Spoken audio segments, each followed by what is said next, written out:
treating people right and building a community, that's like innately within us. Learning to value money is a learned behavior. That's something that society has taught us, and it's already in us to love other people. So we just have to unlock that, essentially. That's right.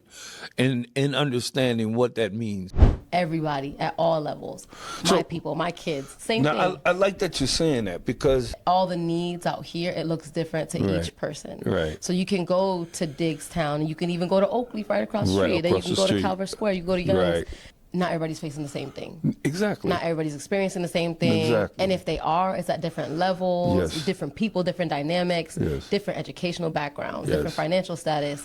So you're not going to know that unless you're reaching and connecting with our people. That I failed to say, but it was in my heart. These kids, man, they need to be loved unconditionally and be accepted. So with me, I'm honest, I'm open-minded, and I'm willing to share whatever they want to know about me. I'm very transparent. Kids will respect you when you're honest and transparent, and they can feel and sense that you ain't holding nothing back. That's right. So I'm willing to give my experiences, my strength, and my hope to hopefully shift something in them mentally and emotionally and spiritually to be able to not journey down the road I went. I've took all the bumps and bruises for them, and I'm still standing, and I'm here today to let them know that life is what you make it. So I want to go back to school to be exposed to this new world that I'm in and be able to navigate through it. So I always wanted to go to school. I promised my mother before she passed that I would go back to school. Didn't know it would be at HBCU. Right, you know what I mean? Right. But I'm there. Right. I'm enjoying it, and I'm just being present. What lessons are they asking them as questions about? What do they want to learn? A lot of the youth today want to learn how to make money. Yeah, especially what works. Right. What good is money going to do if your heart is not in the right place? Right. You know what I mean? So the first thing we strive to do is work on the kids softening their hearts, learning to love themselves and love others, and most importantly, to treat people the way that they want to be treated. Treating people right and building a community, that's like innately within us. Learning to value money is a learned behavior. That's something that society has taught us, and it's already in us to love other people. So we just have to unlock that, essentially. That's right. And understanding what that means. Like, so I would do things to soften my heart. That's why my work in the community is so important to me. It's vital to my recovery. If you really look at what suicide is violence. Suicide is self-inflicted violence, but it is violent.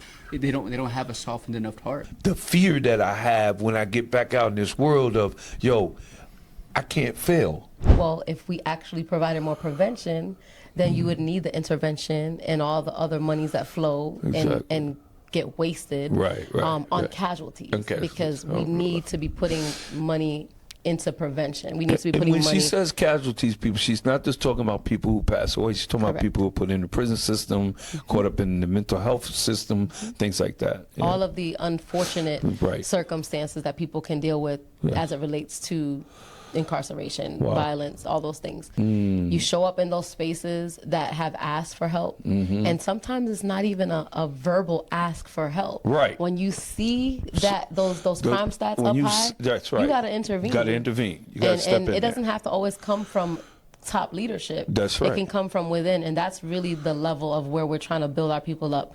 Let's do it from within. Let's start at the community level and then build ourselves up, because if we can do it from within. I've been in the Compostela community since I moved here, so going on 9 years. Wow. And advocating for those 9 years. Exactly. It started with bus stops. And crossing guards. It literally started there, like very, very small. It started with, street safety, so no turn on reds. Like there were a couple of things, and then of course building up to learn, like, okay, what are the resources in our neighborhood? My kids go to the STEM Academy, so what does that look like for children and families? If I needed a resource, if my son needed a resource, my babies were a lot younger at the time, so they weren't even in the school. But it really started with like, hey, this is what my family needs. Maybe other families may need this, and really just starting to find out what that looked like. So looking at the needs of the community and then asking the questions and really gaining the trust of people. That's very important. A lot of people don't understand, especially in advocacy, and I would even think in politics, like come to a community and tell the community what you're going to give them. You want to come to a community to see what the community needs, to assess the needs of the community, and then you determine from there how you can be most helpful. Society in general, we don't have a real clear understanding understanding what suicide is. No. We really think it's just sadness or depression. Of course, people that are dealing with a difficult time, maybe a divorce or health issues in their family, of course, there's real triggers that could cause someone to consider that as an option. But this could also happen to a happy person, essentially anybody. Be sure to check on people who are the life of the party. Go check on people that have a stable relationship. Go check on people that have a successful business. Go check on people that always have a date to an event. Go check on all the people that are doing well, because a lot of these people are struggling too. Most of the time, the signs come too late. Right. Because the people look like they're doing good. They look like they're doing well. They speak like... The truth is, people need time, but the world doesn't wait. And you went from being helpless to then having like an absurd amount of responsibility.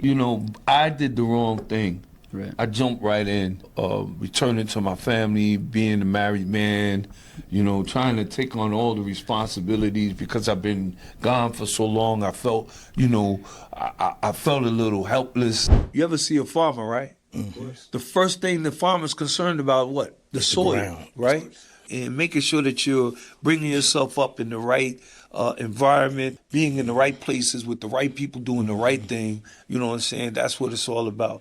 That if my spiritual foundation is not strong, I can easily be distracted. What I mean by not everyone can be a leader is like not everybody can be the president of an organization. Not everybody can be the person that calls every shot. Right. But you can still be a supportive figure and make an impact. Yeah, and that right there is key.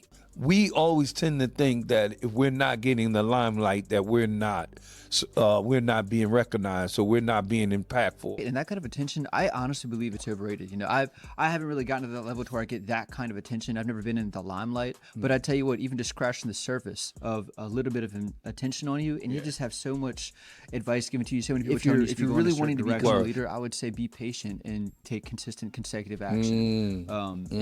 Be consistent. And see if it's even something that you want. You may become a leader and find out, wow, this is just more complex. I'd rather just help in other ways. I love helping kids, really. That's my passion. And to be able to see my life transform from a caterpillar to a butterfly, but it's a process in between that. Yeah. And I've learned to embrace the process. Yeah. And I don't cheat myself because I stay in the process. And the process is not always comfortable.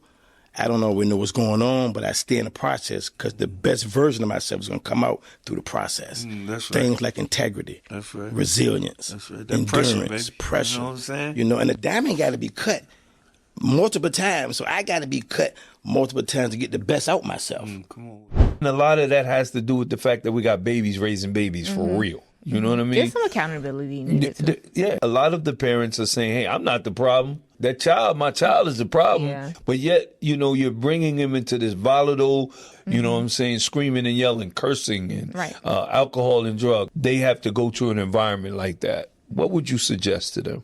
They are a blessing, whether they think so or not. That's right. And so it's very important to just try to center themselves even in chaos. To maybe help them navigate through some of these struggles when they're at home? They definitely need a mentor that they have having a mentor. And other organizations that you're bringing in, what expectations of us do you have? First, I want to say, when we are partnering, we allow the community to know who wants to do the work, and then we bring you back in, and then we have the conversations. So that's the intention of saying, hey, the community does want you here. The expectation is that you all will provide that mentorship that is missing. Okay.